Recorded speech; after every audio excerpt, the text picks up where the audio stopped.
Hello, Hello, Abram. Scott. Hey, Uh-oh. Let's see.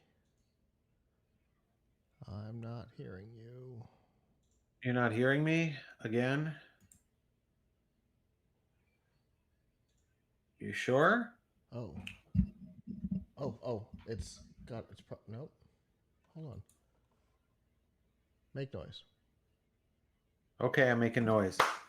Fascinating. Okay. This one's on me. Let me figure it out. Okay. Hmm. Well, that's interesting. Okay, make talk. Okay, can you hear me now? Absolutely. I Okay. apparently had the computer muted. Don't think I've ever done Uh, that before. Fascinating. I think this keyboard has yep. a mute button. Anyway, hello. Hey. Okay. Well, I was trying to get this to work before our show, and sort of it does, but I can't like log into it with VNC because for some reason Linux on here is absolutely terrible. But this is the new Nvidia Jetson Nano that Ah. just came out today. They just announced today. Um, so I don't know if that's really a great worthwhile topic. It's new AI board that's $59 that they just came out with to try and spur more people to do AI development. How Um, how is that one related yeah, to the one we talked about a couple of weeks ago? the Xavier. Did we talk about the Xavier a couple weeks ago? Oh, Okay, so there was one we talked about like a year ago that was this one but 4 gigabytes. And then there was one, then they came out with the dev kit, the Xavier dev kit a few weeks like in May. okay. But yeah, it's not that interesting. Let me especially if I can't Nice. it's not that interesting if I can't show it doing anything, especially. Um Yeah, it's definitely longer ago than I thought. uh let's see. What would be Jetson what would be Xavier what NX Developer Kit. Got it. Yep. Oh yeah. Okay. If we talked about that, then we don't need to keep talking about this because that I mean that is the $400 version of this. This is Got the $59 version. it. That is the $400 version. That one works. That one runs exactly the same stuff, but it's faster at doing AI than this one. Um, what did we talk about last week? I don't know. I just closed it.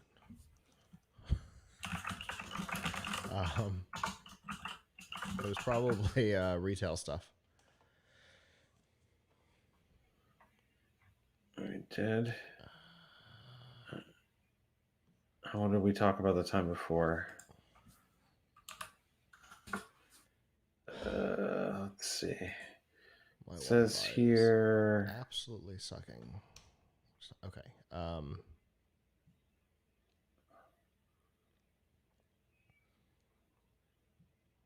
Nvidia Um, broadcast.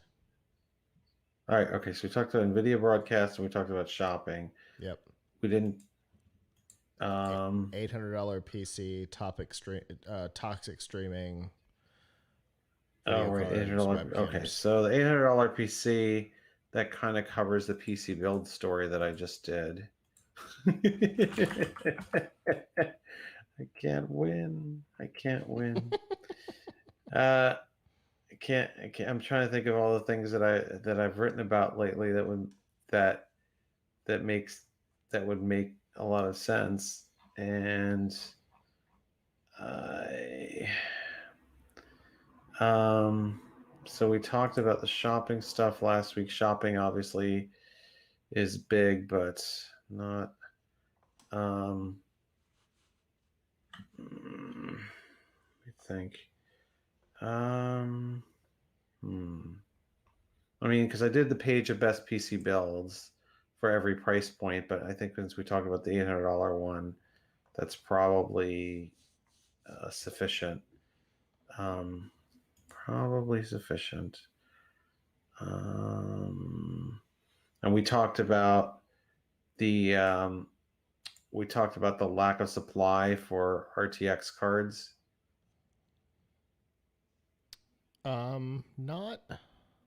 Not officially. We've talked about the pre-order bots a number of times on various topics, but we haven't actually talked about the availability. Yeah, okay. We could talk. I mean, we could also, we've recently had some announcements of new. Okay, why don't we talk about, here's an idea, just overall. Okay. Why don't I talk about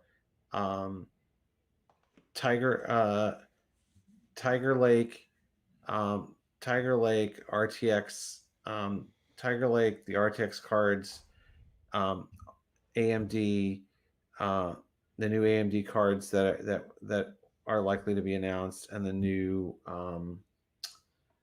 and that we believe there'll be an AMD CPU announcement. So we could talk about sort of all the upcoming technologies this fall, and should you wait for them. In particular, I guess, yeah. Okay. What do you think? Yeah, that sounds good. I'm always good for a should we wait topic. Okay, yeah. That's should you wait to, what should, are they worth waiting for? right. That's always a good topic in my book, especially as we're coming up onto new hardware. So yeah. Okay, sounds good. All right. Then okie dokie. All right. Record you, record audio, record here.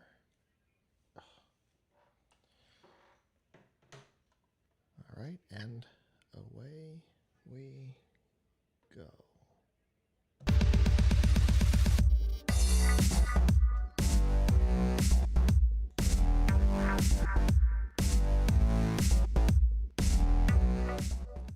Good evening from Plugkit Studios in Largo, Florida. I'm Scott. I'm Avram. And we are here with episode 575 of F5 Live, refreshing technology for Monday, October 5th, 2020. This show is a proud part of the Tech Podcast Network. If it's tech, it's here. This week, the EU is reducing the bloat. Google is expanding the games, and Nikola is trying to hide their fraud. Wherever you are and however you're accessing our show, whether it be on social media, Facebook, Twitter, Instagram, or Snapchat, through a podcatcher like Apple Podcasts, Google Podcasts, Amazon Music, Spotify, TuneIn, and a myriad of other options, through our live stream platforms, livestream.com, Twitch, Periscope, YouTube, or Facebook, or of course on our website, plugkitslive.com. Thank you for making us a part of your day. There are two ways that you can do that. The first is, normally, Sunday nights at 9 p.m. Eastern, you can go to f5live.tv/join us. There you can chat with us during the show and give your feedback on the topics as we talk about them. Or, of course, you can always subscribe at plugkitslive.com/subscribe. There you'll see all of our shows, including F5 Live, The Filch Point, Plugkits Live Presents, and a whole lot more. And, of course, find all of the different ways that you can watch or listen. Avram, how are you doing this evening on our weird Monday night show? Not too bad.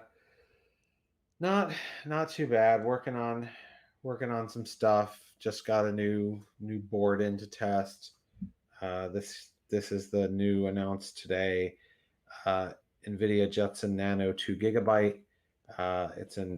It's a Raspberry Pi competitor that has a heavy focus on doing AI and machine learning type of things. I've used versions of this before, but this is the new model, which is less expensive at $59. So curious to see how it performs.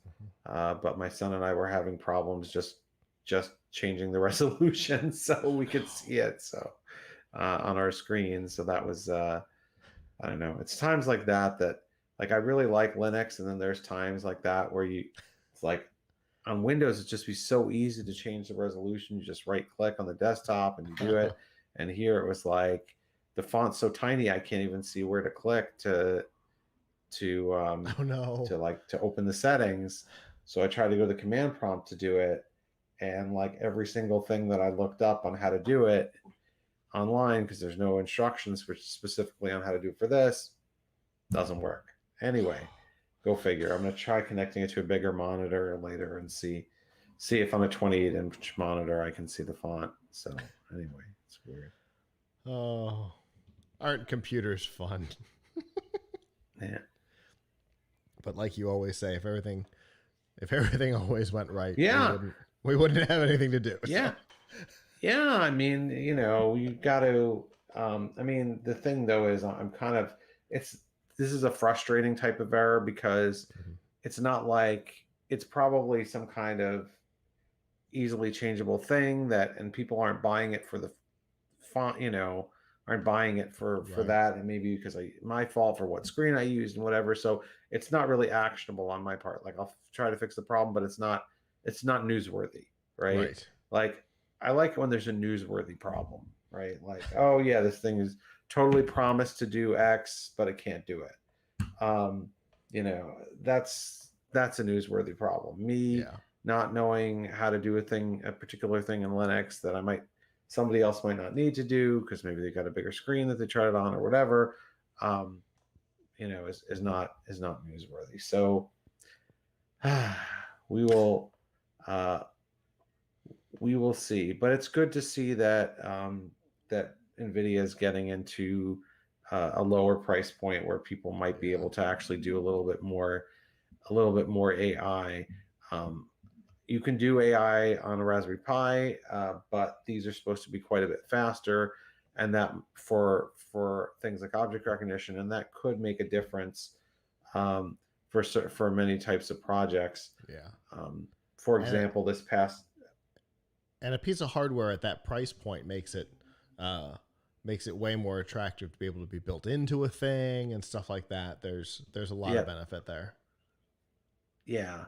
I'll just say this. I interviewed this man, Ahad Kove, who is a maker, has his own channel on YouTube. I recommend looking up because he's got awesome videos.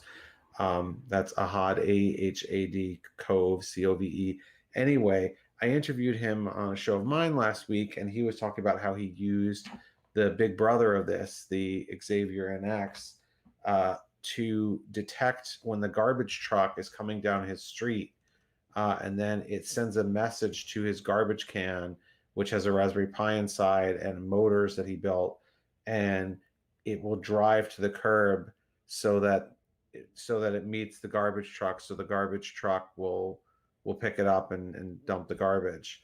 So he said, I see his video about it on YouTube. Self-driving garbage can that takes itself out.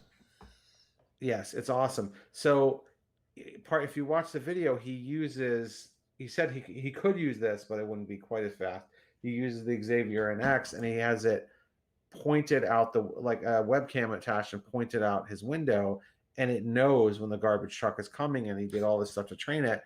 And he said, like, if he used a Raspberry Pi, maybe it would get like 1 or 2 frames a second, and the garbage truck might have gone by, might be too late, might not be fast enough, right, to get it before and send the garbage can out before it's too late. So anyway, that's why you need faster AI. So you can make a self-driving garbage can. I cannot wait to to watch this video. I love that he has a GitHub link for the project. So if you want to implement his own thing, he's got the code. He's got amazing projects, and he told me that his next project he's trying to work on, which sounds like it could be so ambitious that maybe he'll have to cut it back, in my opinion, is he wants to have a self-driving desk, but not one that drives within his home, but one that drives on the street to his office.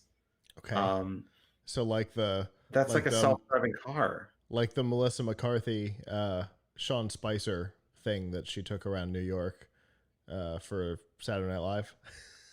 Oh yeah, I guess like that. That one of my Yeah, favorite.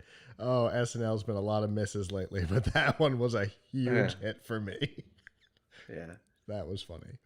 yeah, Okay, I can see that. That would be a fun little project to do too. You're absolutely right. It's super yeah, ambitious.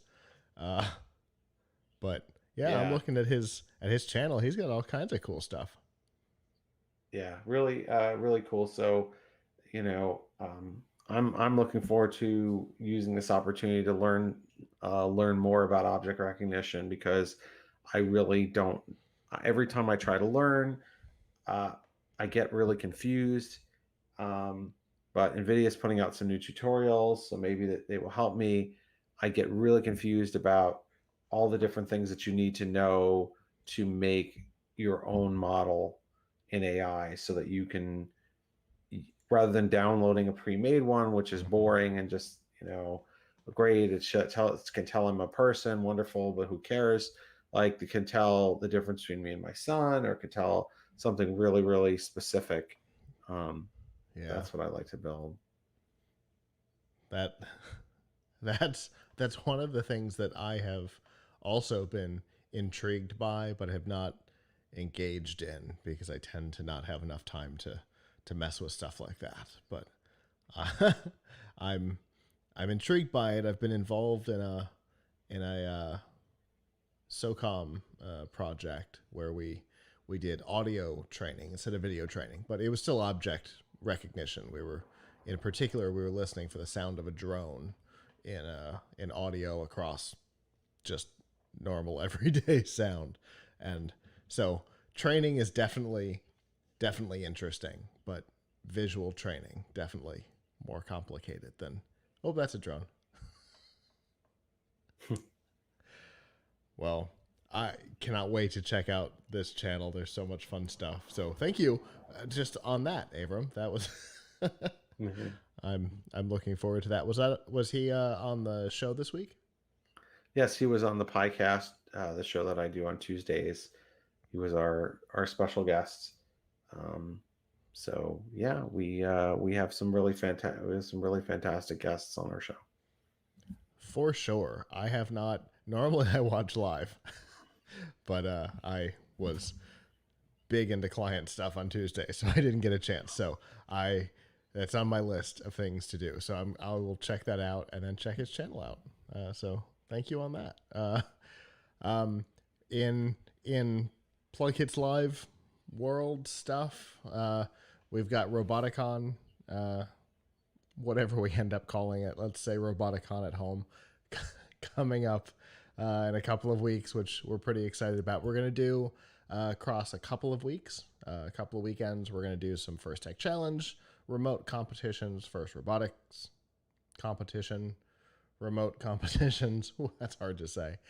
Some skills challenge stuff. It's gonna be a lot of fun, and it is going to own the studio for a while. So there is a little bit of time coming up where we may or may not be able to do a regular Sunday show. We will keep you updated through social media. Hopefully everything will go so that we can do the show, but just in case, we'll keep you updated through social media.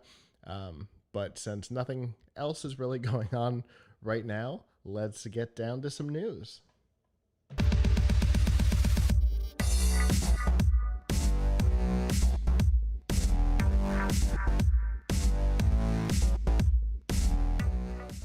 This week's Nifty Gifties and F5 Live is proudly powered by the Microsoft Store. Whether you're looking for a new laptop, a tablet, an Xbox, games, or a whole lot more like VR and AR headsets, phones, and more, you can get them all at the Microsoft Store. And remember that it's not just current students, but current students, faculty, parents, and active military can all save up to 10% on almost everything.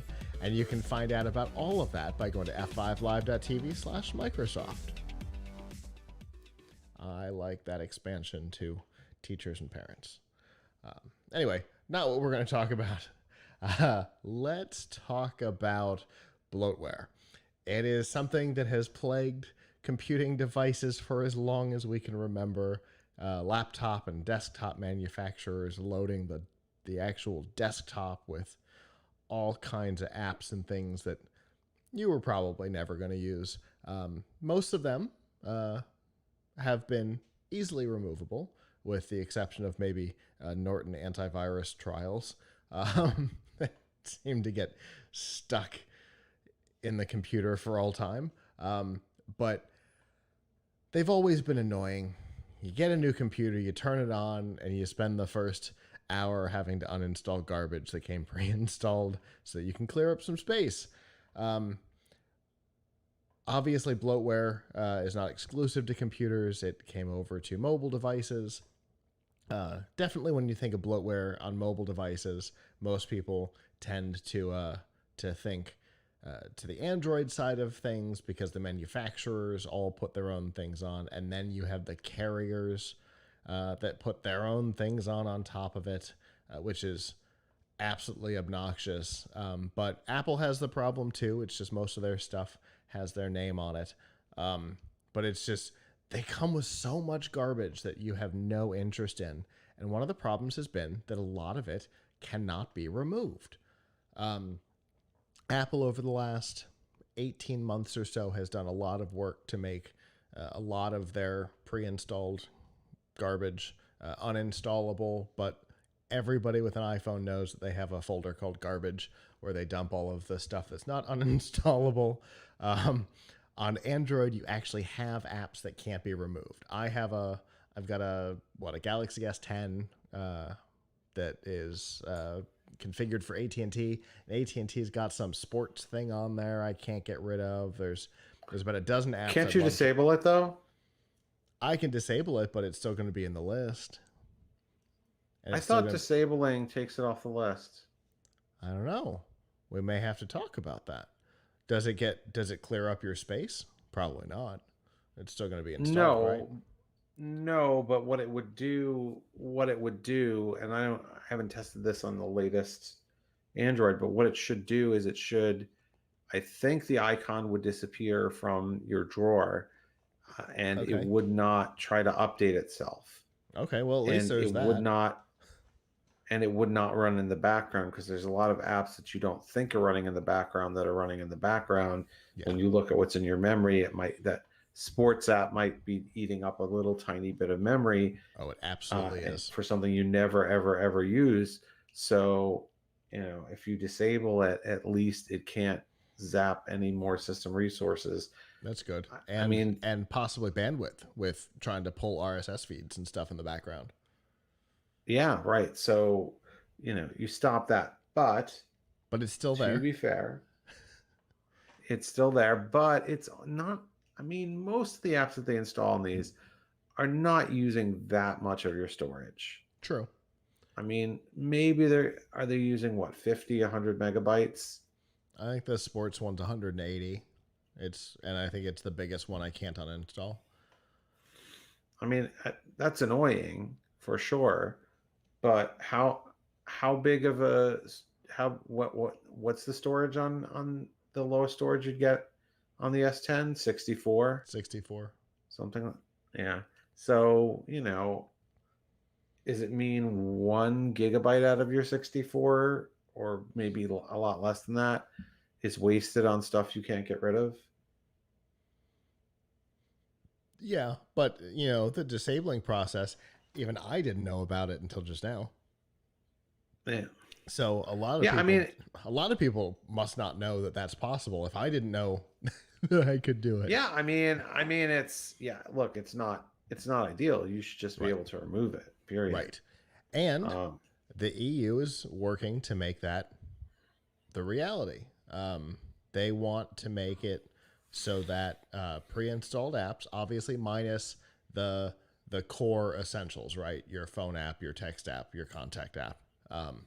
But all of this additional stuff is removable going forward, which is, I think, a really great move. And it seems I it's possible that Samsung might produce two versions of the same phone, some with the stuff disabled, uninstallable, and some not. But a lot of manufacturers are going to make one batch, and so we may be able to uninstall stuff too. Obviously, it's not going to affect AT&T because they're still going to bite you with stuff like that. But every little bit helps, right? Yeah, I mean, it's it's a I mean, your carrier is going to put the bloatware on there. Mm-hmm. If the phone, and don't think that the phone vendor will refrain from putting bloatware on it because they're not allowed to put bloatware on it in Europe because I'm sure they have a slightly different software stack for different regions.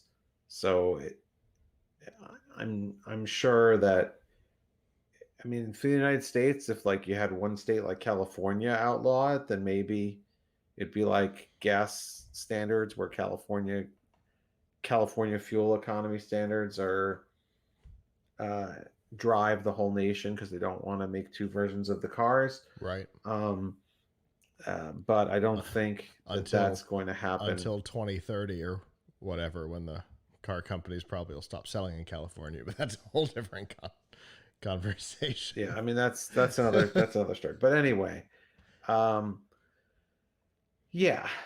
So bottom the, line, the EU, the EU, or kind of its predecessor, definitely put a lot of pressure on Microsoft back in the day, and it changed a lot of things to the point where Internet Explorer doesn't even have a statistically significant portion of the internet of the browser space today. When and that was a lot of that push came from Europe. It wasn't quite the EU that we know today, but that came from Europe, that pushed the deintegration of the browser thing. So, we may see Google and Apple be responsible for this. And if Google and Apple are responsible for it, the likelihood of there being a European Android and you know, of a core capability like that is probably pretty slim. So who knows? Who knows what might come out of this? But it is good to see that we're not the only ones that are annoyed by software that's pre-installed that nobody could ever possibly want. Samsung, I'm looking at you in your browser. it's so funny. I had to explain that to my son, like I forget when it was, like a year or two ago, when I gave him my old phone to play with, and he was using the Samsung browser, and I think he liked it better than Chrome. And I said, "Why?" And he's like, "I don't know. It's the Samsung browser." And then he asked me, like, "Why is there Samsung browser?" And I didn't really have a good explanation for him as to why there should be a Samsung browser. I mean, Yeah. it's interesting because I don't know if it's still true because I haven't used the Samsung browser in a long time, but Samsung browser actually had some features that Chrome didn't. Like last I checked, like the ability to change your fonts and do some other customizations in the settings that you can't do in mobile Mm-hmm. Chrome. But nevertheless, I think people want the standard, particularly when it synchronizes with your other devices. Yeah, and that's the reason why I use the mobile Edge browser, because it syncs with my other devices. But never the Samsung browser. I, I don't know anybody that's that invested in the Samsung ecosystem that even if it did sync between their devices, that it would matter. Plus, both Edge and Chrome can initiate a side load of an app, but the Samsung browser cannot. I have no idea. Like, Uh, I have no idea why anybody. Aren't they wasting money? Just as a side note, isn't Samsung wasting money on building such a thing? yeah, Because I mean, they have to maintain it, right? I mean, it gotta cost them money to have developers program this thing. It's not yeah. exactly easy to run your own web browser, right? Yeah, I don't know. Maybe it uses the rendering. It probably uses a rendering engine from somebody else, but It still, does. to It's spend some time on it it. uses the Chrome rendering engine behind the scenes, but it can put stuff on top of it like font capabilities and things like that. But but yeah, it's bonkers. I uh anyway, uh the possibility is there that in the future, if this law called the Digital Services Act gets passed through all 85 steps that it takes in the EU to pass something, we might we might see some nice changes even outside of the EU.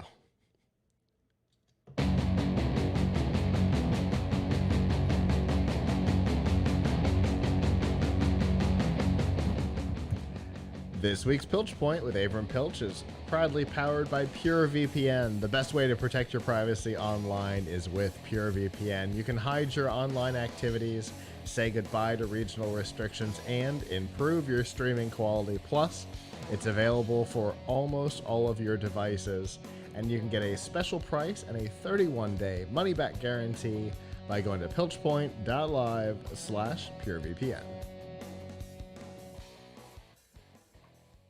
All right, Abram. We've got all kinds of hardware stuff going on right now, right? Current, future, Yes, past.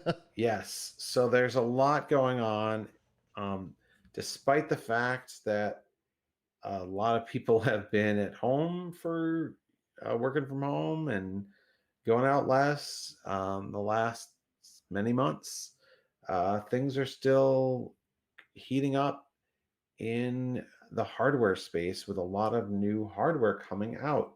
So, uh, just a few, and I'm talking about PCs here, but I could also talk about consoles because we know that the new Xbox and the new PlayStation, the Xbox Series X and the PlayStation 5, are going to be out around November, and they will be using new AMD graphics cards inside, uh, which is interesting because we are also expecting some new AMD graphics cards to be announced for the PC later this month. Um, those are going to be called, the unofficial name of those is Big Navi or whatever, but the leaked names of the cards are likely to be, the leaks suggest that the names of the cards are likely to be Radeon RX 6900, 6800, and 6700. And they should be really fast, but can't really say for sure yet. But what we do know is really fast are the new Nvidia cards, and we've talked on and off about the surging demand for these. So it was just a couple of weeks ago that that Nvidia rolled out the RTX 3080, um, and the demand for the RTX 3080, an ostensibly $700 to $800 card, um, it is so high that now, if you want one, the main place you can get it is eBay from a scalper for $1,500 or $1,600 easily, uh, or more, um, because these cards deliver higher performance than the previous top of the line, the 2080 Ti. And then Nvidia came out with a 3090, their expensive, super expensive $1,500 card. This card is also sold out everywhere, and if you want one, you can find it on eBay for $3,000 to $4,000. Now, Jeez. what's why this is happening is there's just a lot of bots out there, and people are paying for bot services to speculate and buy these up.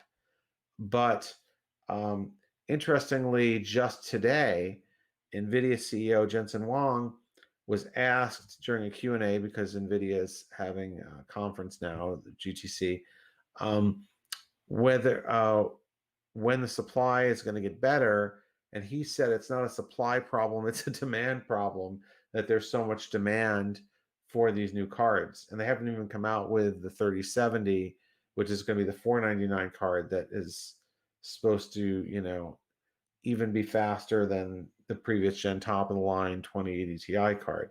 But there's a good chance for people who want those cards that the situation won't get a lot better until a new year. I mean, they should keep trying. And at Tom's Hardware, we have a page called Where to Buy the RTX 3090, 3080, and 3070, where we give you links to all the places where you might be able to buy one or sign up for an in-stock alert. But when something's in stock, wow, it's gone really fast. So what we know from both AMD and Nvidia is this is a trying time to buy a graphics card because or to buy a new computer with a graphics card in it, because the old gen cards like the 2000 series from Nvidia, or the Radeon, RX 57, 58, and 5900 XT cards are still on the market, but we know that these faster cards are either already out, but you can't get them, or coming very soon. So it's a tough time because the price on the cards they're displacing hasn't dropped significantly yet, and may not, because Nvidia is really just trying to phase those old cards out. If you're looking for a budget or a mid-range card, like one of the GTX 1660 Super, which I used in my $800 PC build that we talked about a few weeks ago, those are still available for decent prices, like $230. But if you're looking for, a more premium card, the advice might be to wait it out and see if you can get one, if you possibly can wait it out. Speaking of waiting it out, we also see some things going on with laptops. So the newest laptops now all have Intel 10th generation Tiger Lake. They're called, no, actually 11th generation Tiger Lake processors. Definitely, there have been a couple out already. We've tested them. The graphics performance is, if you're buying something that's not a gaming notebook, you're buying something, with integrated graphics only, the gaming performance, the graphics is much better than ever before, and the overall performance is really, really strong. On the different Tiger Lake laptops that are coming out, we know, that all the vendors pretty much are releasing new laptops, and along with it, they're also coming with Thunderbolt 4 for the first time, which is going to have very slight improvements over Thunderbolt 3. So, we see that happening, and then we don't know for sure what they're going to announce, but coming up very soon, this week, in fact, AMD is supposed to have an event where they're going to talk about um, the next desktop CPUs that they have, which are codenamed Zen 3, and we will find out how soon those chips will come out. But that's another thing to kind of keep an eye out for. So there's a lot of new processors coming out. We can't even sleep on Intel at some point releasing its next generation of desktop chips, the Rocket Lake, codename Rocket Lake chips. So there's a lot of new hardware coming out. This is a time when, obviously, we're coming to the holiday season. So if you need a system, if you want a system, it's a good time to buy. There'll be good deals, but there also are new things coming out for people who want things that are on the cutting, bleeding edge. they may want to hold out, at least hold out to get till they can get something that has an RTX, has one of the new Nvidia RTX cards, or when they come out, one of the new AMD cards, because those have an unprecedented level of performance for the money.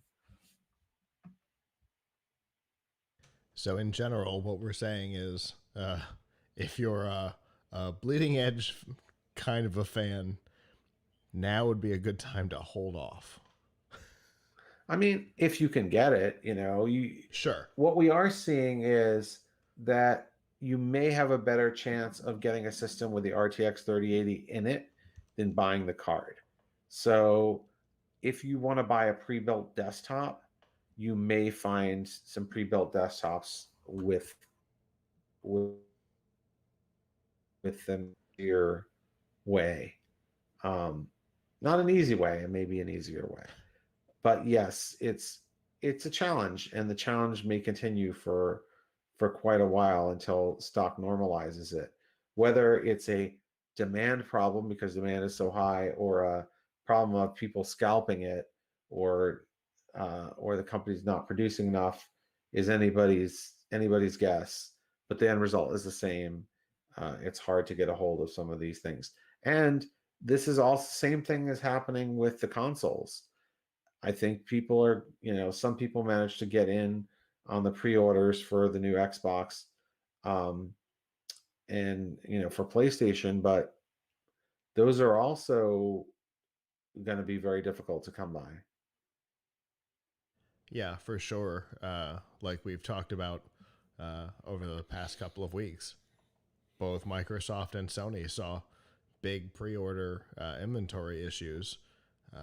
Sony's was a little stranger because of the way they set themselves up, uh, with retailers just going live when they wanted to. But uh, but yeah, it seems like all of the computing pre-orders have been disastrous, and like we've talked about, it probably has a lot to do with these bots. Though it's a 3 point thing, and it it shifts around whether it's demand, supply, or bots. Uh, Different ones have lean a little harder one way or another, but I think all three of them play in all of these, especially with supply, manufacturing being a bit of an issue in 2020. Yeah, that's definitely played part in all of this as well. So you said you've got availability lists on the website. You've Yes. got So I think the best place to go, particularly if you want an Nvidia card, come to Tom's Hardware, and we've got an article called "Where and How to Get RTX 3090, 3080, or 3070 card." Uh, we have all the links in there to where you might get it, even to getting it on eBay, if money is absolutely no object to you. Um, but other than that, but we will give you the best advice, you to put yourself in the best position to get it. But it's really difficult right now to get those cards. Hopefully it clears up a little bit, or it could end up being like webcams. Who knows? yeah, it's Where just webcams have been, you know late, they were you couldn't get a webcam for the longest time. I mean, you couldn't get a name brand, you couldn't get any webcam for a while. Then the market seems to have recently been flooded with a lot of third party web not third party, they're all third, a lot of sort of no name brand webcams that nobody's heard of. And then a Logitech, which is the big player in the space, you finally start to see some Logitech, um, listings for some Logitech webcams, but they come and they go very quickly. and, and obviously in So, Logitech's case, I think it could end up being like that. for good reason, because they they own the webcam space. Yeah, I mean do, but I mean, the shortages of these Nvidia cards are, in a sense, in their space. I mean, Nvidia right now owns the high end. There's no AMD chip that can compete with those chips. They don't even support ray tracing. Maybe the next gen. So even if the card is not Nvidia's first party brand, if you buy a card with an RTX 3090 or 3080 in it, Nvidia made the chip, so the GPU. So that's in a sense they're also are dominating the market. But yeah, I think what happened with webcams is people have realized that they're doing a lot more meetings and they want good quality webcam, not the garbage that comes on your laptop. There's almost no computer that has a built-in laptop. They're all pretty bad. Yeah, and then for some people, they go and damage them, and it all looks like the last season of Full House. I'm talking about one of our,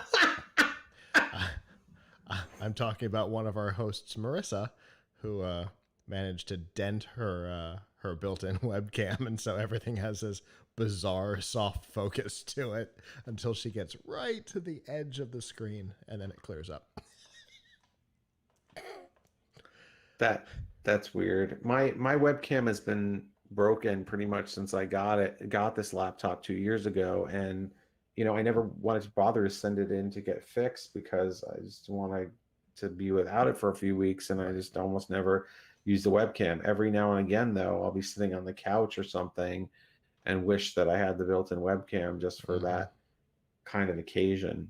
But the quality is just not very good. Yeah, the quality of the quote unquote webcam on my on any of my phones is better than the one, including my phone from Microsoft, is better than the webcam on my computer from Microsoft.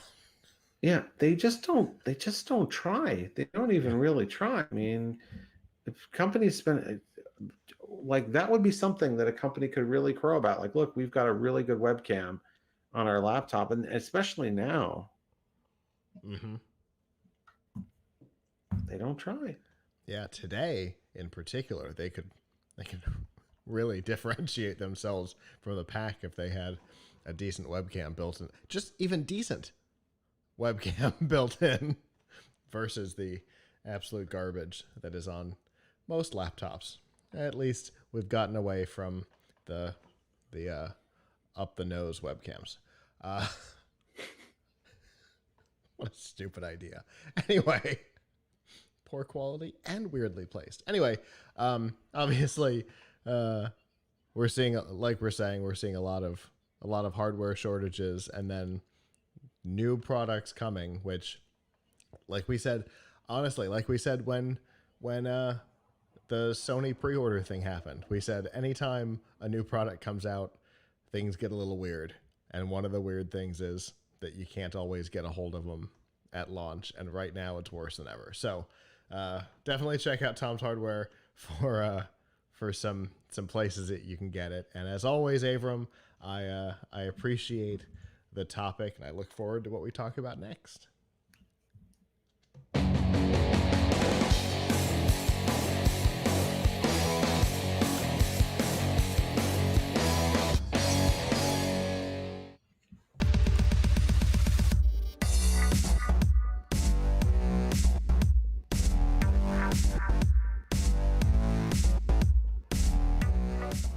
This week's Extra Life on F5 Live is proudly powered by Razer. Get all the accessories you need to up your game on your PC, console, or mobile device from Razer. Whether you're looking for a gaming mouse and keyboard like we use here in the studio, a new ring light to make your webcam and your Twitch stream better, or an entire gaming setup like the Razer Blade 15, you can find it all at Razer by going to f5live.tv/Razer.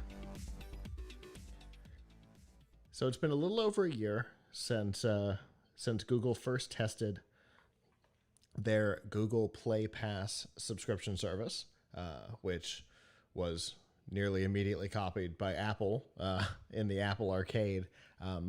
But the idea is that for a single monthly plan, single monthly fee, you can get a whole bunch of mobile games and their content um, included, which for mobile gamers is can be a really big deal. I know both services have seen surprising growth, more than I think either one of us expected when Google first announced this, especially when we talk so much about subscription fatigue. But Google has seen enough success with it that they have spent their time getting contracts and content together to expand to 24 new countries. And that is an expansion from 10 to 34.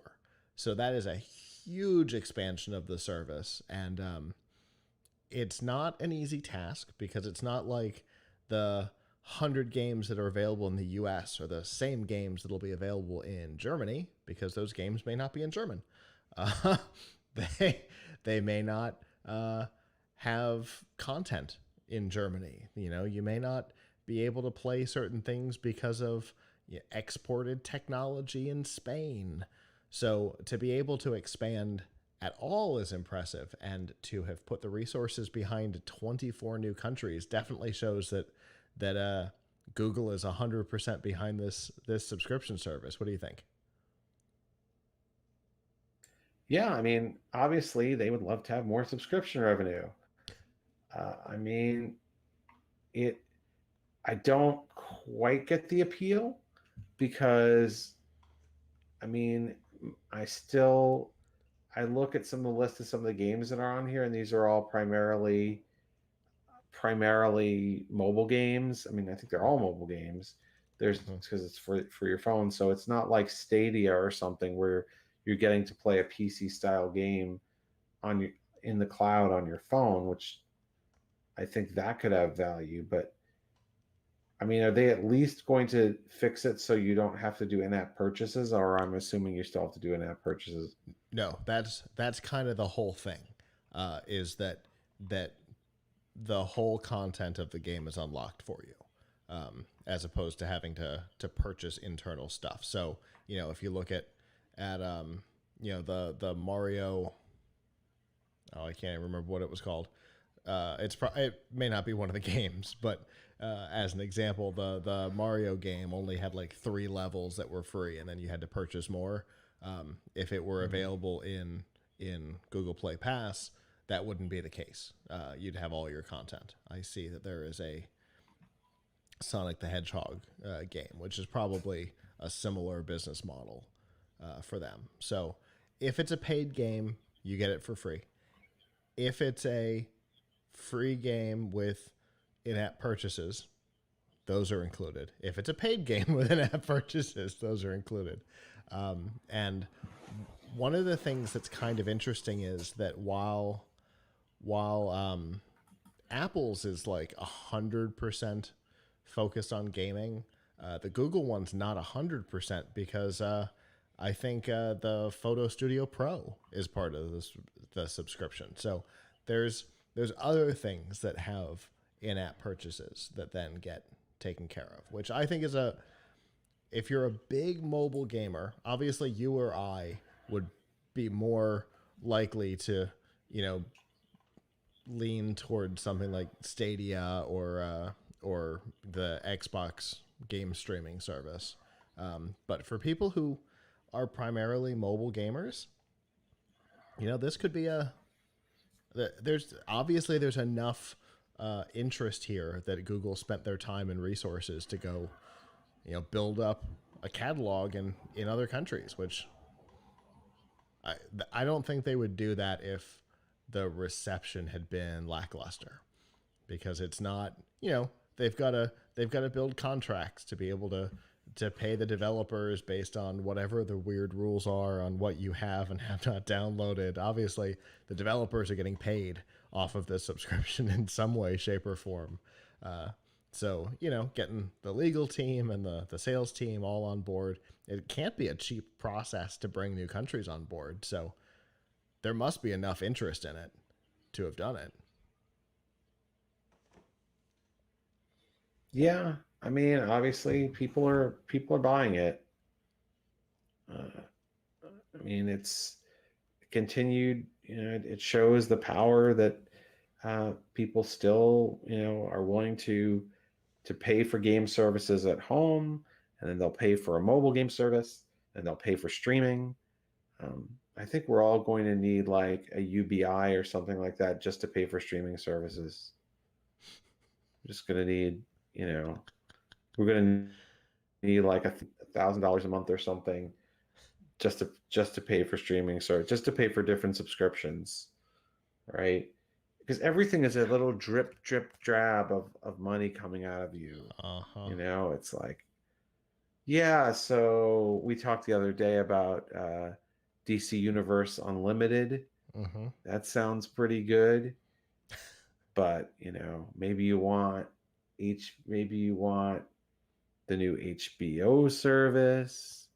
Maybe you want that's Paramount HBO Plus. Max, Disney Plus. Paramount Plus. Then you Peacock without ads. Hulu, Netflix. I mean, I guess the good thing is with Netflix, after you don't use it for a while, they'll stop billing you or something. We were talking about a few weeks Yep. ago. It's got to be a Because full you'll year, be so though. You'll be so overwhelmed with the other services. I mean, that's the thing. You pay for the stuff, and then for a while, it's like, oh, I don't think I've used anything on Netflix in like a few weeks. But how often are you gonna you know go back and forth with it? It's so I don't know. There's just too many subscriptions in the world, but Mm-hmm. it's Agreed. Which is exactly, for someone. interestingly, it's exactly what Apple was trying to address with Apple One, by pulling all of their subscriptions into a single one. So at least the overall cost comes down, and it only bumps you once. But that's still a lot of services that you're subscribed to, even if there is a bulk discount on it. Yeah, it's just ridiculous. All the things that people subscribe to get maybe one or two pieces of content that or games that they really want. Um, they're paying the subscription every month. Mm-hmm. So go go figure. I was just thinking this week about how little I listen to Spotify anymore since I've been home, because I used to listen to it every day on the way to and from work. I've been thinking the same thing. That was literally on my mind sometime over the weekend. I'm like, huh, because I got one of those. One of the artists you follow has new content, and I'm like, holy cow! When was the last time I even opened Spotify?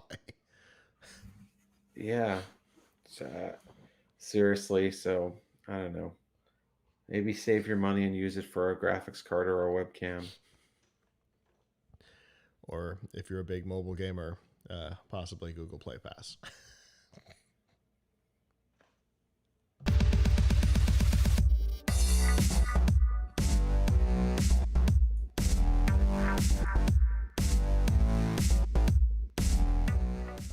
This week's news from the tubes on F5 Live is proudly powered by Riff Tracks. Make fun of movies or let these guys do it for you.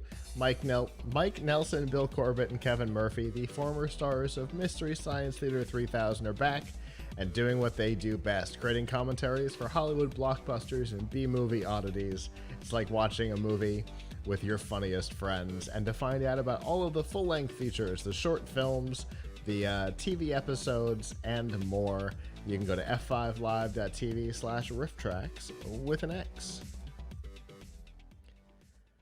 Now, we talked about bloatware. Now let's talk about ransomware. A study shows that ransomware is up several 100% in 2020. And we're certainly hearing about it a lot more because high-profile companies and organizations have started getting hit, including medical research facilities, hospitals, and more. And as the problem has gotten bigger and the targets have started getting bigger, so has the response from the government, with the Treasury Department publishing a new advisory reminding people that paying money to people on government blacklists or aiding and abetting international criminals is itself a crime. Now, do I think that the Treasury Department is going to go after, a 70-year-old woman who pays a $50 ransomware fee? No. Do I think that the Treasury Department is specifically looking at these hospitals, medical facilities, and government entities? Because we've seen cities, even here in Florida, get hit by this and try and pay it, and the federal government step in and go, oh, no, you can't do that. Yes, I think that's probably who this is targeted at. I can't see the Treasury Department acting like RIA in the old days and going after everybody they suspected of pirating, but I feel like this is more of a warning, hoping that people will back down. What do you think, Abram? I think you're muted. Yeah, I think so. I think the issue is what is the right way to react if you are a victim of ransomware. Mm-hmm. Well, that's always been the problem, right? What do you do? Apparently, the Treasury Department seems to be actively involved in in the policing of this problem. So maybe the Treasury Department is who you go after. I know that anything that's international funding, it falls under the Secret Service, which is actually their job. The protecting of the president is a small portion of what they do. They actually are in charge of investigating international credit card fraud and stuff. So maybe the Secret Service, call your local Homeland Security office. I don't know. And the Treasury Department doesn't give any help. Just a reminder that if you pay, you're also a criminal. But they don't give any help on what you're supposed to do in any meaningful way. Yeah, I mean, I can't imagine if I called my local police department that has like maybe 5 or 10 employees to complain about a cybercrime committed against me, that they would do anything or be able to do anything. Yeah. Oh yeah, it's definitely not your oh, here we go. The advisory looks like it has actually been updated. Victims of ransomware attack should contact relevant government agencies. The U.S. Department of Treasury's Office of Foreign Assets Control, with an email address and 2 phone numbers. Licensing Division with a phone number. The Treasury's Office of Cybersecurity and Critical Infrastructure Protection, with an email and phone number. The Financial Crimes Enforcement Network, with just an email, which is disappointing. The FBI, the Secret Service, the Cybersecurity Infrastructure Security Agency, and Homeland Security Investigations Field Office. All of those are just websites. So, and then an overall pair of phone numbers in case you don't know exactly who to contact. So they do have some guidance now, which is good, because if I had fallen victim to ransomware, I wouldn't have known what to do. I mean, I probably would have called the Tampa Homeland Security office and let them push me in the right direction, but that's only because I did that when we had an international credit card issue with our software company. And so I talked to the Secret Service. That was when I learned that the Secret Service is a division of the Treasury, which I had no idea. Yeah, they deal with counterfeit stuff. The counterfeit stuff, international credit card fraud. Way more interesting organization than I ever thought. We think of them as the men in black with the radios in their sleeves, but boy, are they a way more interesting organization than that. So at least there are some guidances on what to do. It seems like maybe this Office of Cybersecurity and Critical Infrastructure is the way to go,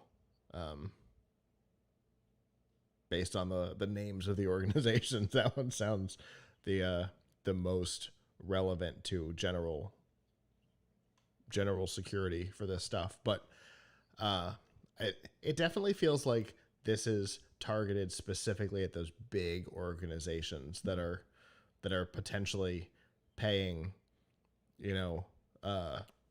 countries that we have sanctions against, or even individuals in those countries that we have sanctions against. All of that is a federal crime, and or you could be paying individuals that are known cyber criminals and are on certain blacklists that you're not allowed to send money to. So, and of course, on top of it all, it encourages more of it. The more it works, the more they do it. So Yeah. here we are. And I feel like the government, it's just getting out of their hands, and they're trying whatever they can to reel back whatever control they thought they had as 2020 continues to spiral out of everybody's control. So, I guess the takeaway here is, if you get hit by a ransomware attack, we have a link in our show notes for this episode with phone numbers, email addresses, websites to report the issue, so that maybe you don't have to pay some criminal on the other side of the world to get your stuff back.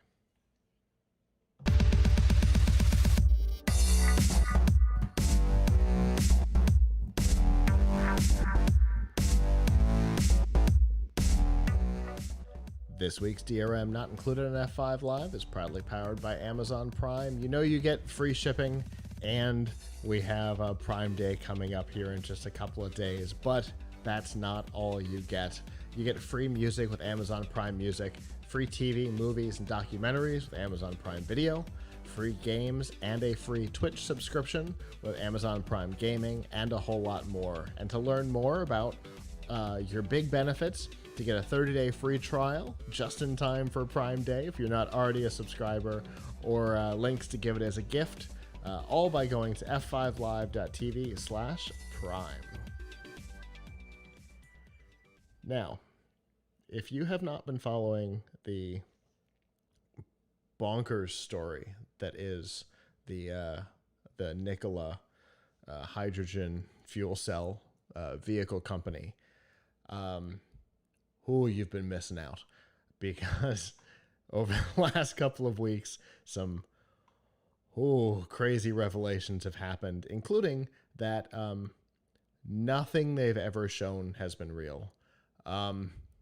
The truck they showed didn't actually have an engine in it or move on its own. It was just gradually rolling down a very small hill. That the design of the vehicle was actually stolen from a European designer with no credit given. It has been so bad that the executive chairman and founder has stepped away from the company, and it sounds so much like the Theranos. Oh no. Yeah, Theranos. I second guessed myself. Drama that it's insane. You could almost replace one brand name with the other and tell a very similar story. And things have gotten weirder for the company this week. They were supposed to be penning a deal with GM to actually produce these vehicles, but since the vehicles don't exist, the deal with GM, which was supposed to have closed last week, did not.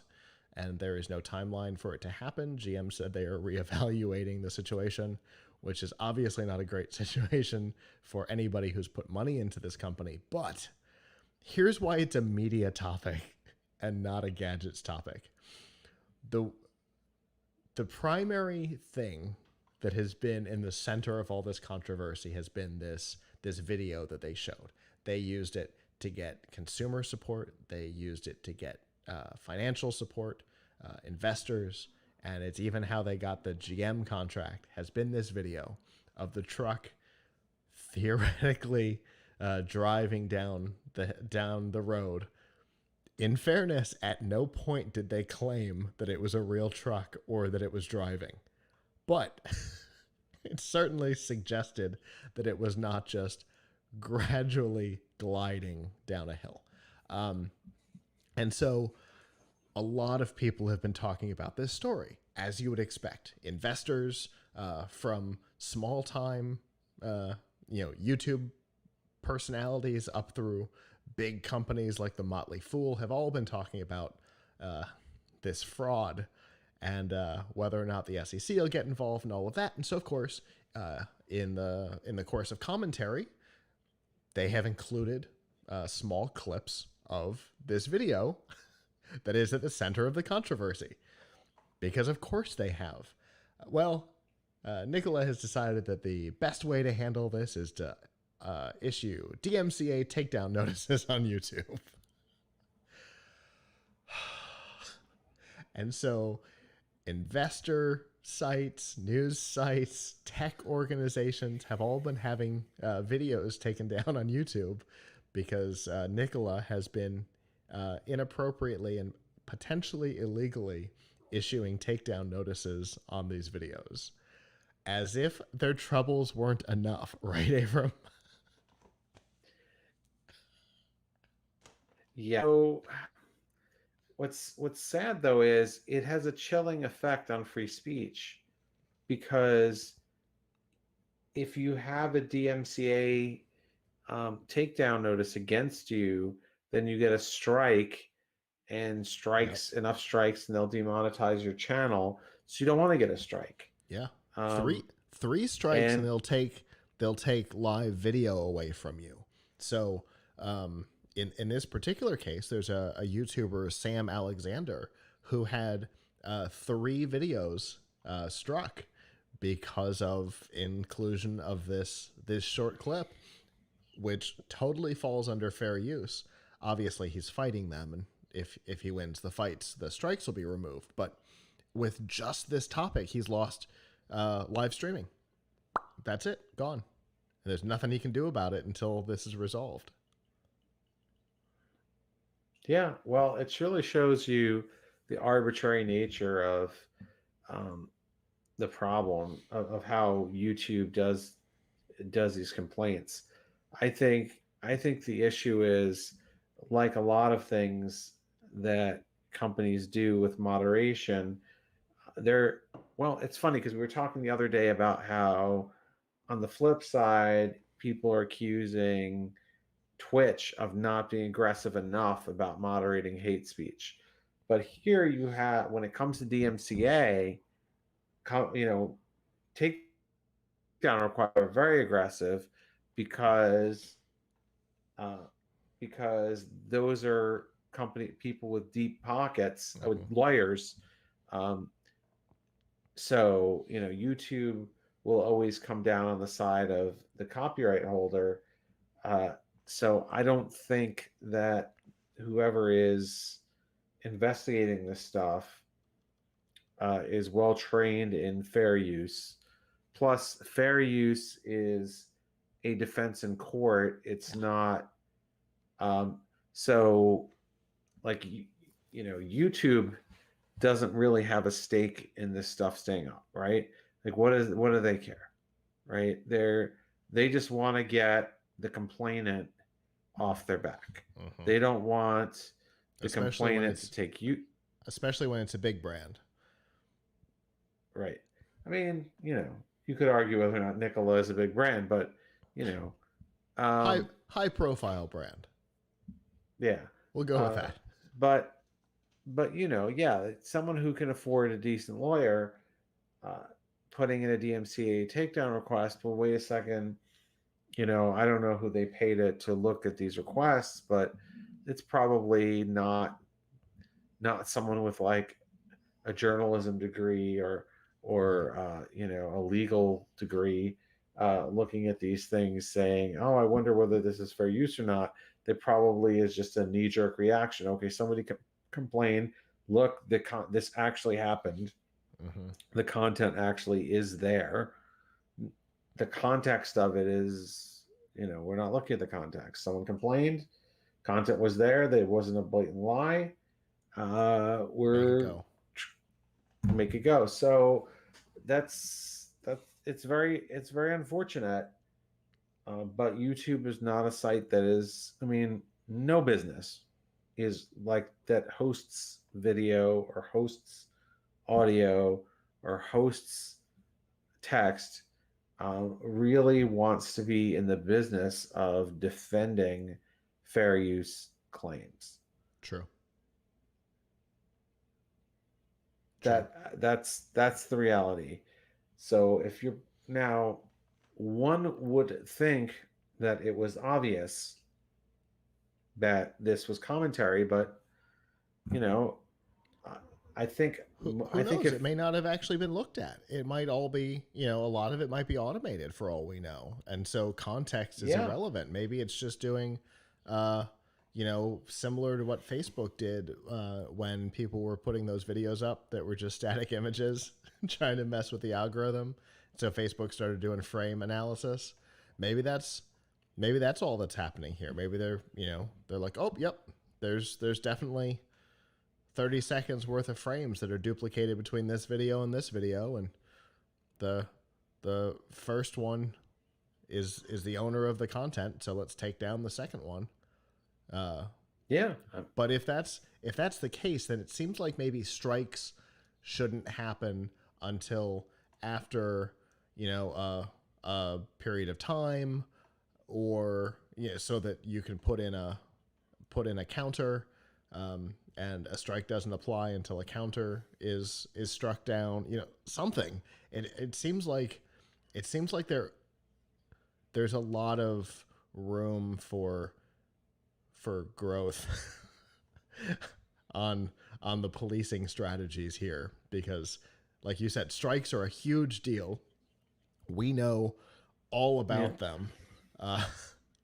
Because we lost live streaming for a while on YouTube because of background music at CES. Anyway, so they're super aggressive on it, and they don't go away. They don't go away until after you contest and win, as opposed to maybe they shouldn't go into effect until you contest and fail. Yeah. I don't know. The strike system is definitely broken one way or another, and hopefully, we've brought attention to problems in the past as an industry, and YouTube has responded to it. Putting semi-adult animated content into YouTube Kids, the fact that they were tracking kids for advertising purposes. The industry brought attention to this, and YouTube changed its policies. So, hopefully maybe bringing attention to this issue here, especially since it is such a high-profile topic with a high-profile company and one 30-second clip that is at the center of all of it. Maybe some changes can be affected through this topic. Well, that is our show. Thank you to those of you who joined us live. We always appreciate our live listeners. If you didn't and would like to in the future, on Sunday nights, normally at 9 p.m. Eastern, you can go to f5live.tv/join us and chat with us in the studio, give us your feedback on the topics. If you're not able to join us live, that's okay as well. You can always go to plunkitslive.com/subscribe and get easy access to our YouTube channel, where you can subscribe to our Facebook and Twitter and Periscope, or a variety of other sources like Apple Podcasts, Google Podcasts, and Amazon Music, and all of that. You can subscribe there as well. So that's plunkitslive.com/subscribe. And I guess with that, on behalf of the staff that's not here, I'm Scott. I'm Abram. And we will see you guys back next time. Ciao.